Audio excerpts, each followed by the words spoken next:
Today's investigation looks like this. We've got a spring-loaded cart. When you hit this little button, this springs out. Yeah. Do you chocolate or no? I think you do. Yeah. Yeah. You need one. Okay, she's out. She's leaving. She's done.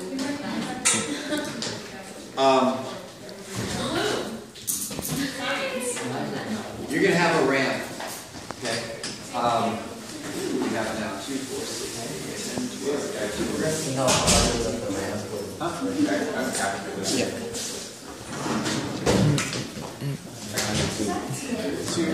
Okay, there's one back there in the.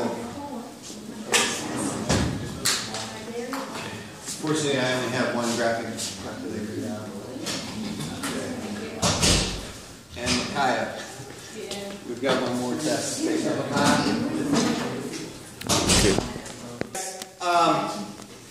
So here's the setup. We've got a nice track. This has very little friction, and it glides really easily up and down the track.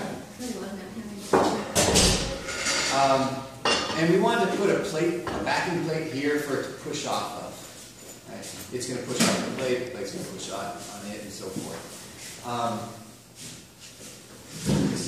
You also, it's hard to get your squishy little fingers to not kind of hold this. So what I'm going to suggest is you use the end of a ruler or a pencil or something, and you really quickly release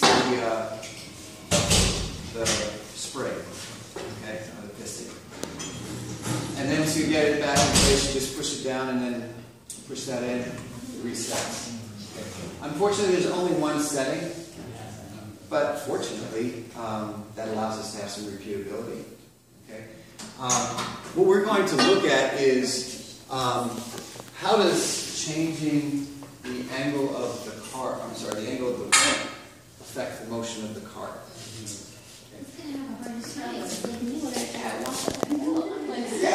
So this is how we're going to break it down. We're going to get in groups of probably 3 or 4. I have 5 setups. No, 3 or 4.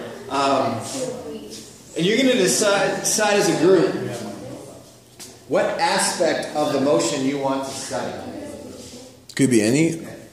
Could be any. Well, like just one single one that circularly there. Guys, can I get your attention for a second? The question goes back to what Isaiah's asking. We are going to change the angle, so that has to be your independent variable, the angle. But the dependent variable is what you guys get to decide as a group that you want to study.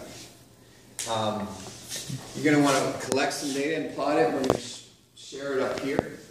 Maybe not the plot, maybe the data tables that you collect. And it'll probably be more than into the end of this first period, but probably about 10 minutes in the next period, we're going to start sharing out the data and talking about what it means. Are we going to make one big product with the paper? Yeah.